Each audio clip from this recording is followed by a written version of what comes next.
This is why you have to be careful who you let into your Halloween parties. So this is a photo of who police believed was a guest at a Halloween party in Rochester, New York in the 1940s. The party was being thrown by Jack and Amelia Layton, and they actually noticed that this guest was outside of the party watching the guests through a window. The report claims that Amelia believed the guest was her friend Jan, who tended to go above and beyond for Halloween, creating very scary costumes. So she let this person in believing it was her friend Jan. But then 20 minutes later, Jan shows up, and that guest could not be found anywhere. So Amelia starts running around the party asking everyone if they knew who that guest was, and no one had recognized that person. So she goes into her daughter's room, who was playing while the party was happening. And the police report states that the only thing there left of Amelia's daughter was a bloody shoe. 4 other reports of this guest being at parties that night were called into police, and all of them resulted in missing children's cases. The identity of this person has never been found, and none of the kids have been found either. This man rang an ambulance for his unresponsive wife. He's now charged with her murder. On the 12th of January 2023, Glennis Smith rang an ambulance. He claimed that his wife, Jennifer Smith Floyd, was not breathing. He stated that she was unconscious. Now, the pair from California had actually been married for 5 years, but it's believed that they'd been living separately. When emergency services arrived at the scene, they found Jennifer deceased. Now, investigators started looking into Jennifer's death, and they found that there was a fatal dose of a substance in her system. Police allege that Glennis put this substance into Jennifer's food without her knowing on 2 occasions. Court records also show that he had spent some time in prison for R-ing his ex-wife. Now, a few months after Jennifer's death, the couple's trailer actually went up in flames. Police allege that Glennis set this fire on purpose. He's been arrested and is currently being held on charges of murder, arson, and insurance fraud. I thought I had heard about all the worst human experiments done in therapy, but then I heard about this one. Back in the 1950s, a psychologist named Dr. Cameron was doing brainwashing experiments that were basically torture. Heads up, this is what today's episode is about, and if you don't want spoilers, just listen to the episode. Basically, Dr. Cameron had a theory that you could take out someone's personality and put a different one inside of them. But how do you get someone's personality out of them? Well, first, Dr. Cameron would use 15 times the amount of electroshocks that were recommended at the time. He did this to try to wipe out people's memories. But that didn't work, so he would induce people into comas using hallucinogenics and barbiturates. Then, when people were fully incapacitated, he would play pre-recorded tapes on a loop. And these tapes would say things like, "You're a good mother and people enjoy your company," just over and over and over again. And you may be thinking, why would anyone sign up for this? Well, a lot of these people were students that were looking to make a few extra bucks by joining a paid study. But when they joined, they would become so incapacitated so quickly that they were unable to leave. This doesn't even begin to cover the full extent of this story, which I do a deep dive on in this week's episode, and I really recommend you check it out.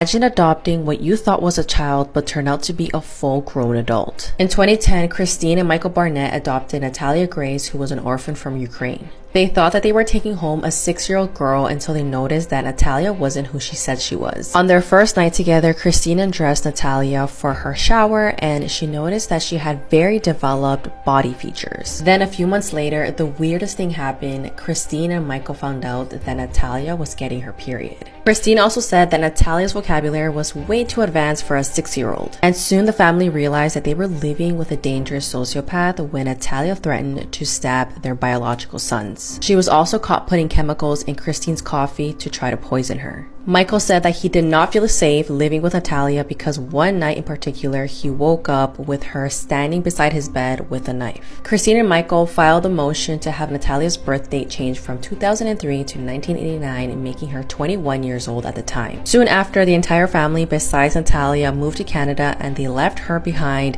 and they rented a house for her to live in. It turns out that Natalia had a bone disorder that stunted her growth and made her look a lot younger than what she really was. And Michael argued that Natalia used this to her advantage to pose as a kid and scam families. A number of mass graves have recently been unearthed in the Shakahola forest in Kenya. Hundreds of bodies have been discovered, and they've been linked to a cult that was run by Pastor Paul Mackenzie. He's said to have told his followers that they had to starve themselves to death in order to meet Jesus before the world ends. A pathologist working on the case said that the cause of death in most of the victims was starvation, but many of them had been beaten, strangled, or suffocated. Many of the bodies were those of children, and a lot of the bodies were also missing organs, leading investigators to believe that they were the victims of organ trafficking. So far, 50 mass graves have been unearthed and hundreds of bodies have been found, but it's thought that over 600 people are still missing. Several doubts have been raised about how Pastor Mackenzie managed to evade the police for so long, despite having a record of extremism. He was the founder of the Good News International Church in 2003 and has hundreds of committed followers. He's actually told authorities that they're likely to find up to 1,000 bodies. The investigation is ongoing, and so far 45 people have been arrested, and 97 men, women and children have been rescued alive from the forest.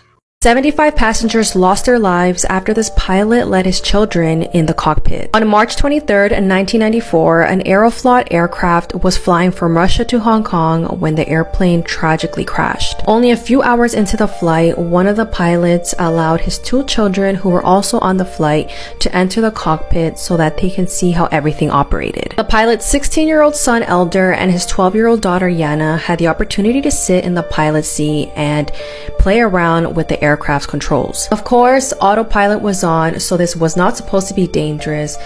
Well, at least that's what he thought. The pilot told his son Elder that he can turn the plane to one side so he can experience what it was to fly a plane. Unfortunately, this disabled autopilot. The pilots were unaware that the plane began turning, but once they noticed, the plane had steepened to almost 90 degrees. The plane started to quickly descend while the pilots tried to figure out what was wrong. And there's actually an audio recording of how everything played out, and you can hear the fear in these pilots' voices. The plane ended up crashing on a mountain in Russia, killing all 75 passengers on board. After investigating, they said that the cause of the crash were the children who were playing with the controls in the aircraft. And it was said that if the pilots had left the controls alone rather than trying to fix them manually, the plane would have corrected itself. This famous YouTuber was arrested for being a pedophile. Meet Mike Lombardo. He was a huge YouTuber back in the day. So in the late 2000s, Mike graduated from the Berklee College of Music, which is a highly esteemed music school. And at around this time, his songs were growing in popularity on YouTube. He had die-hard fans. He also won a lot of awards for the videos and songs that he was releasing. He was featured in the news, like on networks like CBS. A lot of the artists whose songs he covered on YouTube actually responded to his actual covers. And he and his band, fellow musicians, actually opened for a number of artists, including Ryan Cabrera. But in 2012, it would be announced that Mike was the subject of a federal CP investigation. As it turns out, Mike had been exchanging explicit photos and asking for explicit photos with and from his underage fans, specifically the women that were underage. So on July 20th, 2012, Mike was charged with 4 CP-related crimes. And according to information uncovered by a website known as The Smoking Gun, Mike had actually exchanged these photos and asked for these photos from 6 different minors. So all of his music was then removed from the streaming services and platforms that it was on. His content was taken down. And in 2014, Mike Lombardo would be sentenced to 5 years in prison.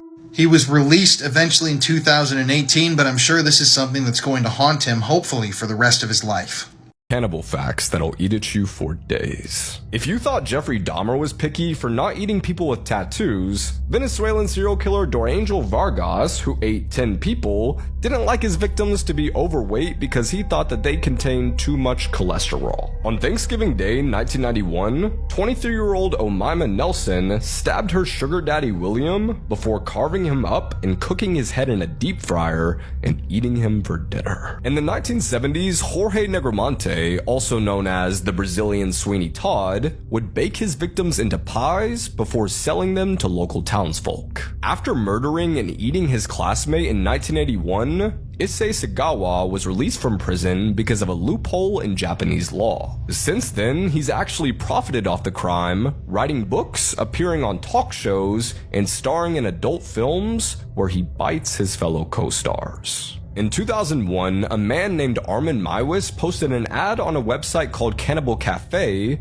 looking for someone to be killed and eaten. A German engineer named Bernd Brandis volunteered, and after photos and videos of the incident were posted online, Armin was sent to jail, where today, he's a vegetarian. In 1904, a Swedish sailor named Carl Pettersson shipwrecked on an island inhabited by cannibals. He was captured and taken to a local king whose daughter actually fell in love with him. The two then got married, had 9 kids, and Carl became the new king. He thought he could leave me, so I made sure we hit a wall at 100 Meningpiage. I walked away. They didn't. What happened next will send chills down your spine. My name is Mackenzie Sharilla, a 19-year-old from Ohio. My relationship was crumbling. He wanted to break free, but I had other plans. On a fateful evening in July 2022, we decided to go for a drive. It was supposed to be a casual outing, a break from the tension. His best friend tagged along, completely unaware of the storm brewing inside me. As we drove through the quiet streets, my eyes locked onto a sturdy brick wall up ahead.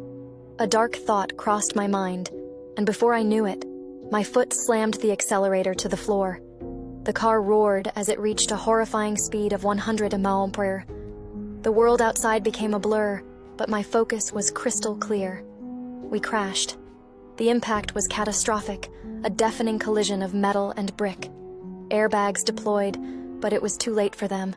They died on impact, their lives snuffed out in an instant. Miraculously, I survived, waking up in a hospital bed later, only to face the grim reality of what I had done. I tried to claim it was a tragic accident, a terrible mistake. But the surveillance footage told a different story. It showed me, deliberately accelerating toward that fatal impact. The court was merciless. I was sentenced to life in prison with the possibility of parole after serving 15 grueling years. As for my driver's license, revoked for life, as if I'd ever get the chance to drive again. Follow for more stories that you won't be able to forget.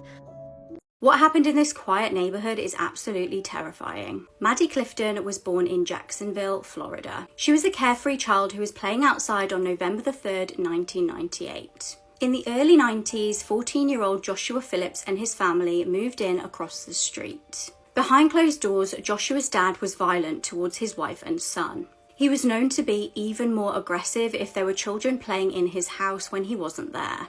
The day in question, Joshua was outside playing baseball when Maddie came up to him and asked if she could play. As Joshua's parents were out, he was hesitant about this, but he did say yes. He stated that while they were playing, he accidentally hit her in the face with a ball. When she started crying, he was afraid that people would find out that she'd been playing there. He wanted to try and stop the commotion. He attacked her with a baseball bat and strangled her to try and prevent anyone finding out. With the child unconscious, he shoved her under his waterbed. At around 5 p.m. that day, Maddie's frantic mother called police to report her daughter missing. Before the day was over, Joshua returned his attention to Maddie. He stabbed her 7 times to make sure that she was dead and left her under his bed for an entire week. The community came out in force to hunt for the little girl. Joshua's parents even joined in with the search. Now, police did end up searching local houses, including Joshua's. When they were in his house, they noticed a smell. Putting this down to simply the pets that the family owned, police turned a blind eye. On the 10th of November, Joshua's mum was cleaning his room and found what she thought to be his waterbed leaking. On closer inspection, she made the hideous discovery. She ran outside to call police for help. Joshua was arrested and the community was stunned. He was sentenced to life without parole. Although this was reviewed later on due to the age he was when he committed the crime, the sentence was upheld. This is the man that news sources are calling the worst pedophile in world history. And recently he was sentenced to 22 years in prison in Russia for committing over 900 assaults and attacks on children. This is Viktor Lashovsky, the gold-toothed pedophile. And he claimed that he treated his victims as his personal harem and his slaves. So Viktor is from a small town named Amersk in Russia, and in his time spent living there in the town, at one point he was an evangelical pastor, and he owned a small shoe shop. By day, he was the loving father, the family man, the owner of a small shoe shop, but at night he was going out and attacking children. So this is a small sample of some of the children that Viktor cared for. He was a foster parent and a stepfather. He volunteered a lot in his local community. And he and his wife had 3 biological children together, but they fostered 9 more, which meant that they had 12 children in their household. Victor used this easy access to his advantage, and he preyed on all of the children that were under his care. Some of his attacks were even described as violent, and I can't get into the details of some of the things that he did, but they are truly atrocious and disturbing. But what's even more shocking is that some of his victims never wanted to come forward because they considered him to be a good dad. They didn't really understand what he was doing to them. Eventually, though, one of the girls went to her foster mother and told her about what her foster father had been doing to her, and obviously she immediately ran to the police. This would end up unraveling a massive amount of abuse that Victor was carrying out. And like I said, when he went to court, he was charged with 900 counts of abuse. I mean, that is an absolutely staggering number. Most of Victor's victims were under the age of 13 as well, and this guy was just sick. And so for all of this, for 900 counts of abuse, he got 22 and a half years of prison. And apparently, I don't know how Russian prison systems are, but he's going to be in a strict regime penal colony. If you guys know what that means, please enlighten me in the comments. And I want to state, I do not think 22 years is nearly enough prison time for this guy for 900 counts of abuse. This all happened in 2018, which means that he's already 5 years into his sentence, so in 17 years, this guy will be out walking the streets of his small town in Russia. This is one of those instances where it's a really good job that the defendant didn't get sentenced to the death penalty. In 1986, this man killed a woman in her bed, but this man went to jail for it. Michael Morton spent 25 years behind bars before finally being released and exonerated. In August 1986, Michael had celebrated his birthday at a restaurant with his wife Christine and their 3-year-old son Eric. The next morning, he left for work and he left Christine a note expressing his disappointment that they hadn't been intimate the night before on his birthday. He signed the note with, "I love you," and went to work. When he returned home from work later that day, Michael was absolutely horrified to see his house swarming with police, and it had been cordoned off with crime scene tape. They told Michael he couldn't go inside and that his wife had been bludgeoned to death. Because of the note that Michael had left for Christine, he became the police's #1 suspect, but that was literally the only tiny scrap of evidence that they had against him. There was so much evidence in this case that pointed away from Michael being the murderer, but it was completely ignored. For instance, a bloody bandana was found at a construction site just 100 yards away from the house. And Christine's mother had told police that she'd had a conversation with 3-year-old Eric, in which he said that it was a monster that killed Mummy, and that Daddy wasn't home. Multiple neighbours also told the police that they'd seen a green van repeatedly parking on the street behind the house, and that the man had got out and walked off into a nearby wooded area. The final piece of evidence that pointed away from Michael being the killer was that Christine's credit card had been used in a jewellery store in San Antonio, Texas, and that a San Antonio police officer actually said that he'd be able to identify the woman that had attempted to use the card.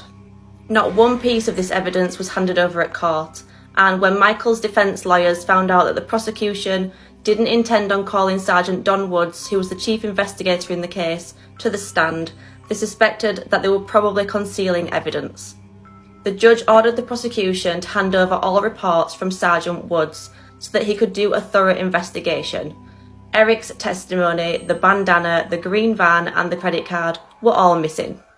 The prosecution presented absolutely no witness or physical evidence that tied Michael to the crime, but they hypothesised that he'd beaten Christine to death after she refused to be intimate with him on his birthday. And on February 17, 1987, he was found guilty of Christine's murder and sentenced to life in prison. 18 years later, in 2005, the Innocence Project and law firm Rayleigh and Berwick filed a motion which requested further testing on DNA evidence found at the crime scene, excluding the bloody bandana. They tested DNA found on the bed and couldn't exclude Michael as being the source of that DNA. He was bound to be a match, as it's where him and Christine slept every night. It took another 5 years for Michael to finally be granted DNA testing on that bandana, and in 2011 it showed the DNA of Christine and an unknown male, not Michael. That DNA was run through the database and it matched a man named Mark Norwood, a convicted felon who was living in Texas at the time of Christine's murder. Sadly, due to the lack of DNA testing at the time and the fact that Michael had been so quickly accused, it meant that Christine's actual killer would go on to kill again. After Christine's murder, Mark Norwood actually murdered another woman, and he was linked to that crime scene too. On October 4th, 2011, Michael Morton was released from prison, and on December 19th, he was officially exonerated. Michael said that the one thing that kept him going for all of those years was the thought of proving his innocence and being reunited with his son. Eric had actually been adopted by Christine's sister and her husband, and he thought of them as his parents. They were the only mum and dad that he'd ever known. He was taken to see Michael twice a year, but these visits stopped when he became a teenager, and all he'd ever known of his father was that he was a murderer that killed his mother. Eric eventually got married and had a child of his own, and when he learned that his dad was being released from prison, he decided to look into the case properly for the first time, and he realised that there'd been a massive injustice done to his father. On his release from prison, Michael met with Eric, and they began to build on the relationship that they'd been denied for 25 years. This photo shows Michael with his son Eric and his granddaughter Christine. In 2013, Mark Norwood was found guilty of Christine's murder and handed a life sentence. And then 3 years later, he was also found guilty of the murder of Deborah Baker and handed a second life sentence. He'll be eligible for parole in 2031 when he'll be 77 years old.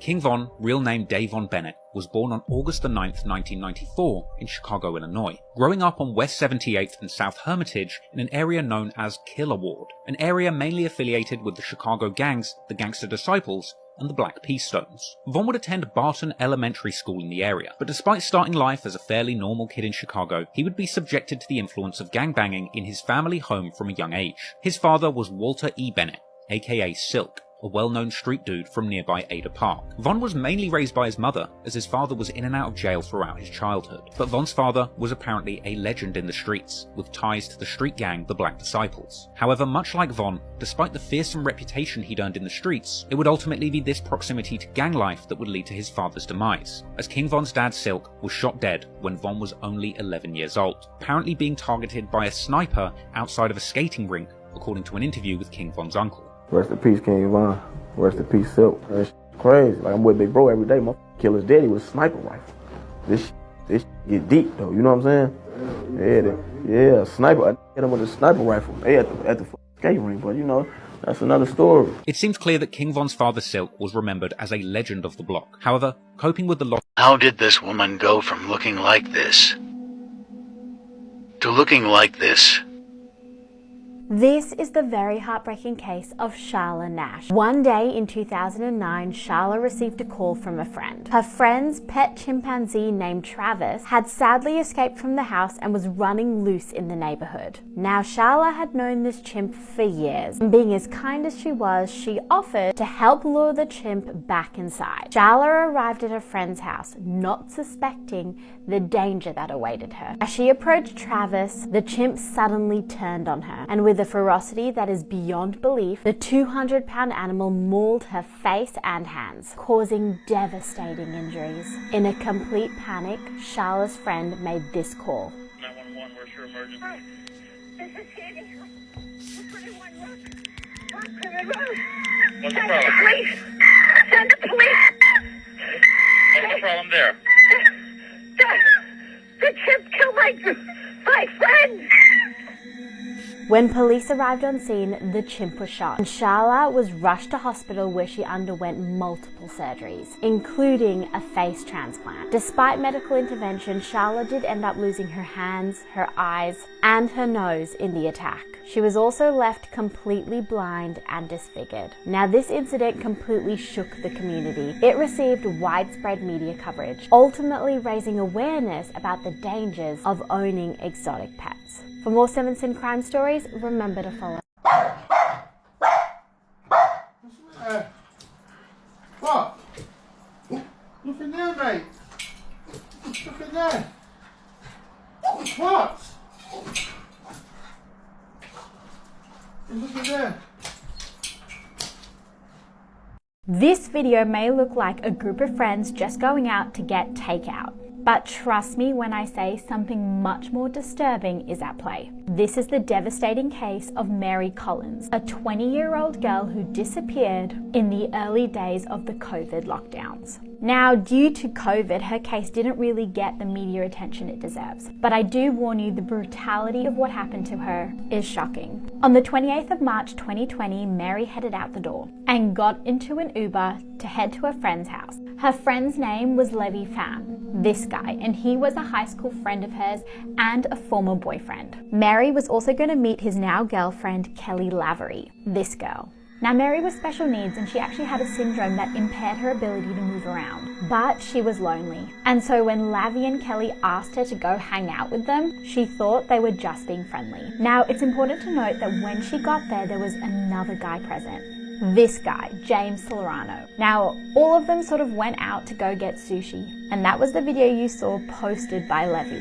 You can see them walking into his apartment. You can see them all walking into the apartment, but sadly Mary would never walk out. Now, Mary's family knew she'd gone out to meet some friends. They were immediately concerned when they did not hear from her. They sent her multiple messages and called her a few times.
Today's true crime story is pretty chilling, okay? This one even scared me, right?